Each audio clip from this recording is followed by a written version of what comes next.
Cette fumée qui s'élève au-dessus du centre commercial de Westgate à Nairobi est le signe de l'assaut final donné par les forces gouvernementales du Kenya afin de libérer toutes les personnes détenues par les militants d'Al-Shabaab. Plus de 200 000 Somaliens vivent ici à Nairobi. Nous sommes à Eastleigh, bien loin du quartier cossu de Westgate, où les djihadistes ont lancé leur assaut. Après chaque attaque terroriste au Kenya, les habitants de ce quartier craignent des représailles. Chez les musulmans que nous avons rencontrés à Bangui, c'est un sentiment d'inquiétude et d'injustice qui domine. La nouvelle présidente espère pacifier le pays et convaincre ses familles de rentrer chez elles.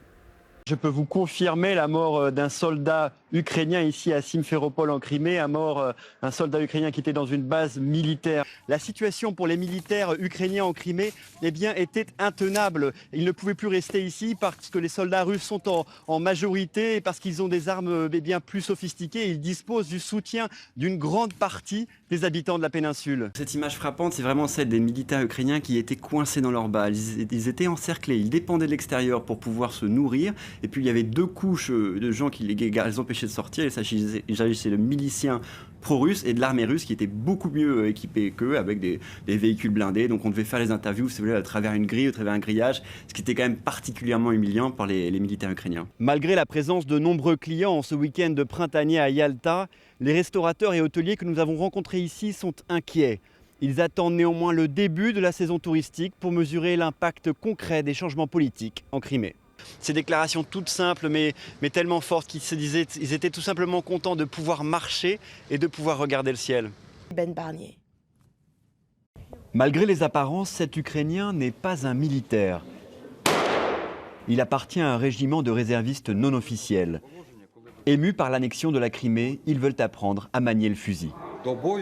À mon commandement, chacun devra tirer 3 fois. Un militaire retraité leur enseigne les rudiments de la guerre. Le comportement de notre voisine la Russie est imprévisible. Elle n'obéit à aucune logique. C'est pour cela que nous devons toujours être préparés en cas d'attaque. L'armée vit des moments difficiles, nous devons les aider et les soutenir. Combat rapproché, manœuvres et premiers soins, cette formation accélérée se veut la plus complète possible. Votre devoir sera d'apporter les premiers soins et d'évacuer nos blessés des champs de bataille.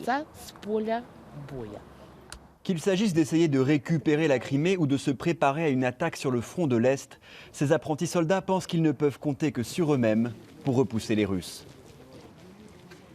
Je pense que notre gouvernement contemporain n'est pas prêt de défendre notre patrie, mais nous, les gens simples, les Ukrainiens, les professeurs, les étudiants, les journalistes, les travailleurs des usines, des fabriques, sont prêts de défendre, de lutter comme de vrais partisans, comme de vrais combattants.